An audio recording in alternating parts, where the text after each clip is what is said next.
My name is Drake, running real estate here on YouTube. I dedicated my first 3 years post-grad to building a $100,000 net worth from scratch by age 25. Let's get right into it.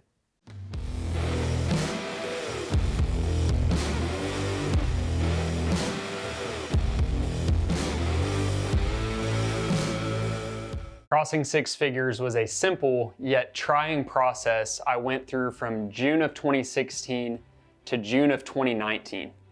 So in 36 months, I went from graduating college at age 22 without a dollar to my name to a 25-year-old kid worth $100,000. So I have to say, there is no doubt in my mind that $100,000 is the critical arbitrary savings goal, in that it forces you to develop habits that will serve you for the rest of your life. Another thing, I chose to pursue this goal in a set time frame, 3 years, and I was able to accomplish that. There is such a small time window where you can rightfully focus solely on this goal. And the tough thing about the time window, say 3 to 5 years post-grad, is that is the time where society is telling you to live it up, travel, party, gain experiences, and have fun. So before you guys hit me with that, know that I've dodged the hate since 2016, and I will say it's only a matter of preference. I chose the front-end sacrifice route, and it has served me ever since. A few disclaimers, since I know you're probably curious. No, I did not have any student loans to pay off, which was a good head start. Also, my beginning salary during this time frame in 2016 started at $37,440 and increased 3 times to $55,000, $65,000, and finally the landing point of $80,000, albeit that was only a very small portion of the journey. Also during this time, I built a lot of very valuable skills in which I was basically working for free. I also worked as an Uber driver, driving drunk people all over who knows where, and I did receive my real estate license a year prior to achieving my goal, although the first year of real estate, you're not exactly killing it. So I was far from a unique college student. I graduated with a 3.1 in finance from the University of Arkansas. I enjoyed 2 classes. One was Real Estate 101, the other was Personal Finance, and that's how we ended up here. I find it funny, as I get closer to age 30, life repeatedly drops you hints. You just have to take those hints and act on them. So on campus, I wasn't really worried about my actual major. I was more focused on meeting all of my classmates, and I think that's why I really exited college with a preliminary degree in sales. Another springboard I had was I already had a decently high pain tolerance just from growing up with certain situations with my family in junior high and high school. Not to mention, even when I was really young, I started a lawn mowing business, knocking on doors, pitching myself along with my partner, and then following that up with best-in-class customer service and hard work. I don't know if that was something that I really developed or if it was just in my DNA, but I think it's led me on the path to business ownership. Another bit about me, I've always been a fitness fanatic, and I do think that helped tremendously on the path to $100,000. My fitness pursuits, first CrossFit and later running, were an inexpensive way to add rhythm and life to my days where I was otherwise only focused on my savings rate, self-educating myself, rewiring my brain, and plotting the best path forward. Over the last few years, since I did accomplish this goal in 2019, I've really been able to reflect on what got me there. And interestingly enough, I have original content that I wrote from 2016 to 2018 that I'll be dropping throughout the video. What can you control? Control is an interesting word in a society where almost everything is labeled out of your control. Therefore, the scope of what you can control has to be broadened. I started my journey on a co-op hourly wage in the summer of 2016 by repeatedly asking myself the question, what can I control in my finances? Posing this question aided in the shifting of my mindset. What I could control was simple, my savings rate. During this time period, the only thing that really matters is owning your savings rate. There were 9 crucial ways that I own my savings rate, and I'll detail those more in a future video. Through this process of owning my savings rate, I white-knuckled my way to $16,300 from June of 2016 to January of 2017, and we were off and running. Another advantage, in January of 2017, I moved from Arkansas to Wisconsin, which actually Wisconsin was a cheaper place to live than Arkansas, so that worked out. Once I relocated with the company from Arkansas to Wisconsin, my entry-level salary of $37,440 jumped to $55,000, paid once a month. So it's freezing in Wisconsin, entry-level salary. You get paid on the first day of the month, around $3,500 with taxes and benefits removed, and that's what you have to work with for the rest of that month. So my first job was a supply chain job, placed a high premium on visual management, meaning very cut and dry goal tracking with, say, like a green, yes, it's done, or a red, no, it is not done. I carried that into my personal finance life. Before you know it, I had a whiteboard that I was tracking my goals on each and every day, which included that slow climb of my net worth goal, and that really helped motivate me. Month after month, I followed the same exact routine in that long year of 2017 in Northeast Wisconsin. I was primarily focused on rewiring my brain and controlling my savings rate. And again, my rent was only about $410 a month, so it made it entirely possible. I mean this so sincerely. On the journey to 100,000, there are absolutely no tricks to the trade. I mentioned I was bringing in $3,500 a month, and I vividly remember a few months there where I was spending less than $1,000 on all expenses.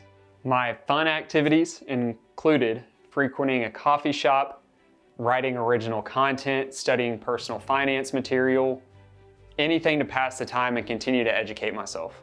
6 days a week, I was in the gym. At night, I would cook chicken, broccoli, and rice, fall asleep to personal finance material, and really just make this my one sole focus. I worked for a Fortune 500 consumer packaged goods company, and at work, I really didn't care much about supply chain or logistics. I was more focused on human capital, organizational structure, and just seeing how everything moved in an organization that big. When the $3,500 didn't seem like enough to meet my savings goal, I actually got certified to drive for Uber, and I would make $400 to $500 per weekend driving in either Madison, Wisconsin or Appleton, Wisconsin.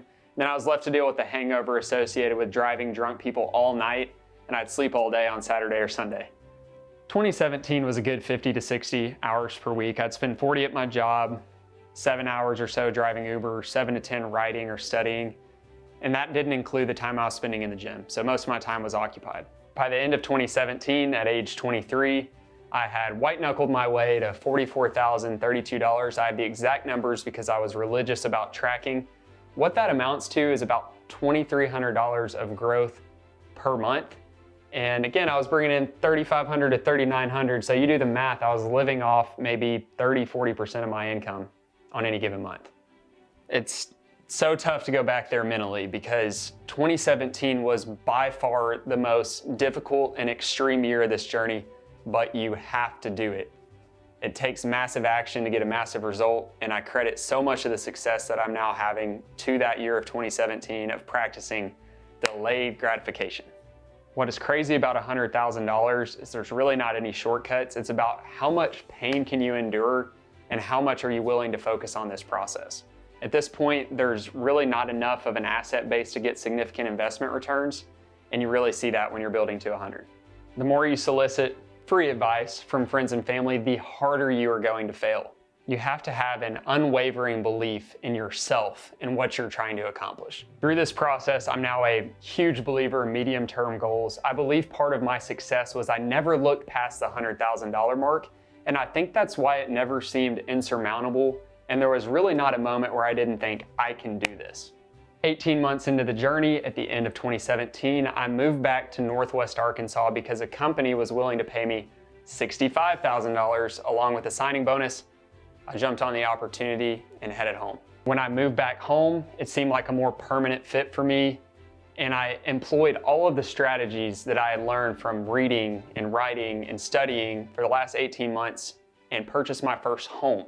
First purchase, 4 bedrooms, 2 baths, 2,345 square feet in Rogers, Arkansas, $262,000.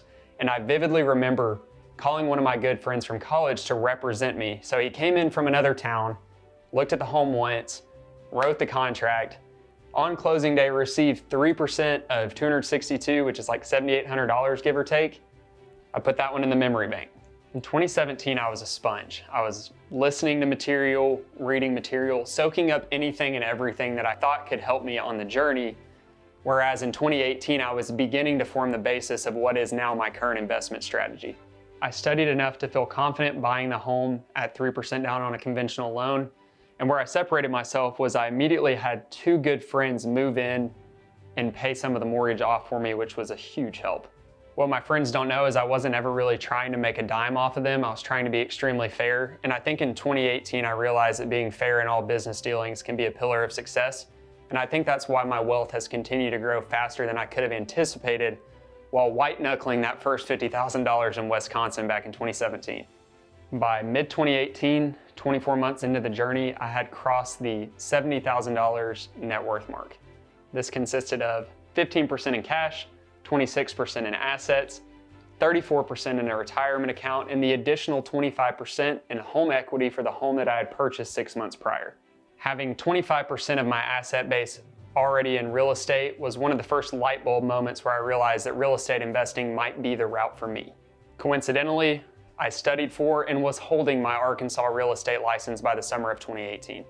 During this journey, I was always playing with different lifestyle strategies, and that came into full effect in 2018, where I took the full year off drinking and made massive progress each and every day towards my goal, and that's something I still practice today.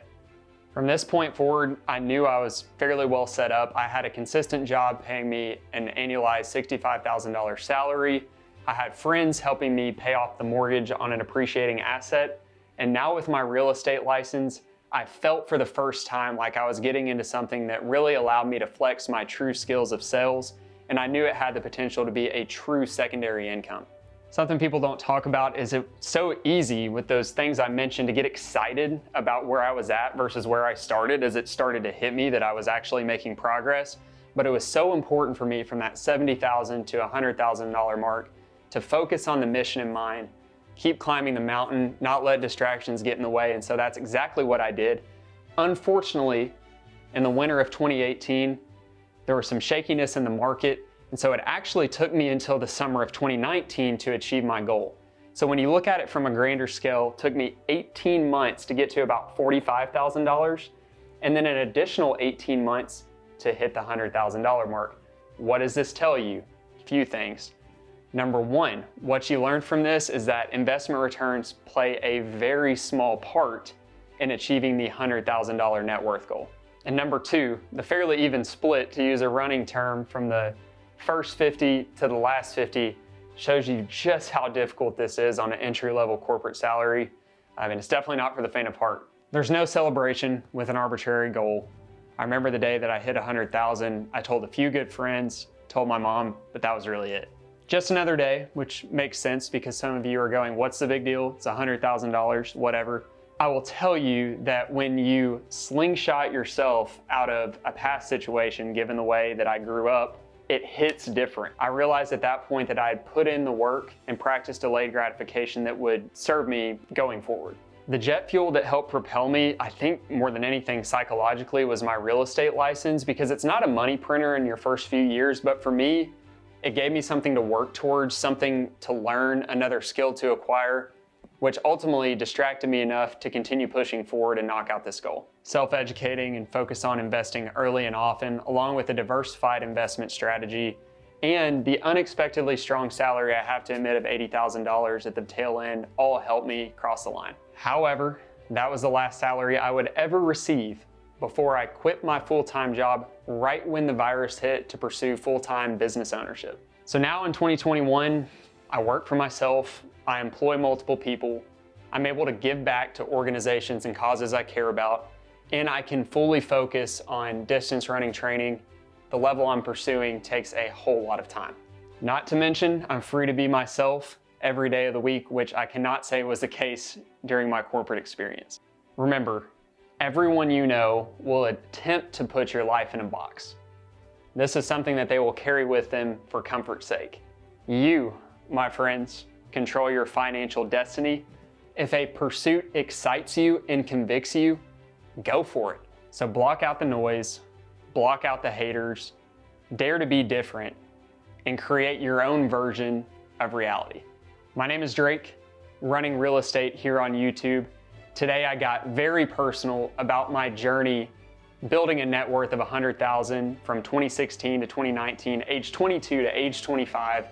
If you'd like to see more videos like this, please like, comment, and don't forget to subscribe. Until next time, I'm out.